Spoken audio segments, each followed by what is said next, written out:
Alongside Bryant McFadden, here to offer thoughts, and we don't have to go there just yet. I want this to start on a celebratory note of both of these gentlemen, 41 and 40 years old, a combined 54 of 81, 591 yards and 7 touchdowns through the air. Emory Hunt on a Thursday night on a short week. This is the good stuff. Those are two great quarterbacks showing out right now. Yeah, and they stepped up big in the biggest moment. We are all watching this ball game as a country, and we're watching two guys play their best when everyone is watching, showing you that age is just a number. And I like the fact that they not only played well statistically, but they played well situationally also. You talk about third downs offense, red zone offense. They were excelling in those situations, need to have in situations. This is where they also excelled as well. So you like that they went out there, balled out statistically, but balled out when their team needed the most. Joe Flacco had just a little bit more than Aaron Rodgers. Mike Tomlin tried to warn us. Some folks were saying, why is Mike Tomlin hating on Cincinnati? Why is he worried about what type of transactions Cincinnati and Cleveland they had going on? He knew it. He knew it, and he said he didn't understand. It didn't make any sense. And most importantly, it was all about Cincinnati being next on the schedule. Because you can say whatever you want to say about Joe Flacco and where he is in this stage in his career, he still is more than a serviceable quarterback, considering high-level resources surrounding him. And that's what he walked into when he became a Cincinnati Bengal. What we saw last week for Joe on the road, basically 6 days being in place there in Cincinnati, was basically the acclimation period for him, getting accustomed to the playbook and his new pass catchers. What we saw tonight was, I'm acclimated now. And all I have to do is just stand upright in the pocket and deliver the goods. And I have the guys that can come down with those said goods at any given time. And that's what he did. Remember what I talked about with my prop for Jamar Chase? I said one thing about Joe Flacco, he is going to target Jamar Chase. Remember, he gave Jamar Chase 12 targets straight off the bus coming into Cincinnati. So what were you expecting for Jamar Chase tonight? Easily surpassing his reception prop. We saw that maybe in the first half.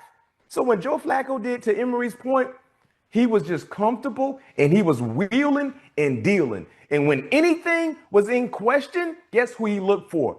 Number one. And you know what? That's what every quarterback should do when you're playing in the same huddle as Jamar Chase. Mm-hmm. And when in doubt, look for one. I will say this, Joe. You know who we talk about a lot about Joe Flacco's age and Aaron Rodgers' age. You know who looked old tonight?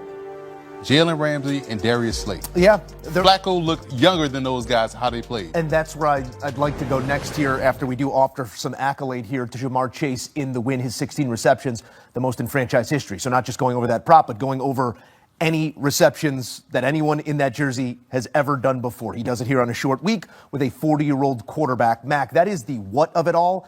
I'm more interested in the how and the why. Talk to me as a former Steelers defender about the standard you did not see met in this game. You get run on by the worst rushing attack in the NFL for 142 yards through the air. It was anything he wanted. Where are the breakdowns right now? Well, let's start with the guys that put their hand in the dirt, in the trenches. You talked about it. Chase Brown came into this game tonight averaging around 2 yards per carry. Every opposing defense that played against Cincinnati neutralized the running game totally. But Chase Brown tonight, guys, he averaged 9.8 yards per carry. Mm-hmm. He averaged a first down. First down. Time he touched the football. 9.8. Then outside of the running game led by Chase Brown, talk about the comfort that Joe Flacco had to work for. When you average that type of number per throw, you're comfortable. You're not rushing. So that's the issue that I have when you talk about the Steelers defensively, when you talk about the communication errors in the second and the third level. It starts and it stops with the guys that put pressure on opposing quarterbacks. What did we see from Pittsburgh last week against Dillon Gabriel? They beat him up. And when they beat him up, they took out the running game. One would have thought they would have had some of the same success we saw last week against a inconsistent offensive line unit by Cincinnati. But little did we know Cincinnati had a game plan in place, and they made sure they protected their 40-year-old quarterback to the best of their ability for him to be at his best. I'm glad Mac uses the word comfortable, Emery, because comfort is one thing when you're being protected well. Comfort is another thing when it's a 7-on-7 and you're still trying to learn the offense. Man's been in that offense for 10 days. I know they're simplifying, but there's verbiage, there's computing power. We often overlook the ability of a quarterback to do that, especially at this age. We just assume that they're going to walk in and know exactly where to go when. Are you at all surprised of the level of comfort for Joe Flacco in this offense this early? Not at all, because we saw him hit that bench route probably like 5 times in a row to Jamar Chase. That's week 1 teach tape. Exactly. We all got that one. Yeah. But what stood out to me the most, guys, was Orlando Brown, the left tackle, and Amaris Mims, the right tackle. Tip your caps to those guys because they held those edge rushers in check. We thought this was going to be a great party between T.J. Watt and Nate Herbig in the backfield. And, man, Amaris Mims, the young tackle, right tackle, did a fantastic job tonight. And quiet as kept. These two teams played the same game. Yeah. If we look at passing, rushing, red zone, third down, they were nearly identical. But what changed the game for Cincinnati was the 2 turnovers they were able to force. And also, you think back to when this game was 7-0, and it was at 4th and 1 in the second quarter, I believe. And Pittsburgh was going to go for it. They tried to go for it. They got a false start, had to back up, kick the field goal. It's 10-0. That right there ignited the comeback for the Cincinnati Bengals because they went right down the field and scored a touchdown, and then that's when we got the back-and-forth game between these two. So it shows you that, hey, we can compete with these guys. We can stop these guys. We saw their offense get confidence, and then we saw their defense get confidence and turn the ball over. They had many critical plays. Yeah. So Flacco doing his 111th was outstanding because once he realized, hey, my tackles are doing a great job, I got 2 number ones, and the tight end Noah Fenton had a big day. Like, we're all about to eat, and everybody on that offense definitely got their mouths full with the food that he was delivering with that football going around the yard. A master operator, and shows it once again as he goes for 300+, 3 touchdowns, no interceptions. It's the 6th time in his career that he's done that, and he's done it with 4 different franchises. Mac, I want to finish with you and on a broader thought here for Pittsburgh because they're now 3-16 on Thursday nights away from home since 1970. This is usually the way that things go. Give me the why in that, but also we're looking at a team that is still the favorite to win their division, but has dropped from -160 up to +120. What does this mean in the grand scheme? You know what? That first stat, it's just one of those funky stats, man, that just follow the Pittsburgh Steelers. And you don't really know it until you know it, right? When you throw out that stat, because Thursday night is a primetime game. And usually Mike Tomlin on primetime moments, he usually Steelers Nation, it's happening. The national media is finally starting to catch on to what we've been feeling for weeks now. This offense is different, and not just improved from last year different. We're talking legit playoff caliber, threat to the AFC's best type of different. And when a guy like Dan Orlovsky, who's been a known Steelers skeptic, comes out and says he's impressed, you better believe it means something.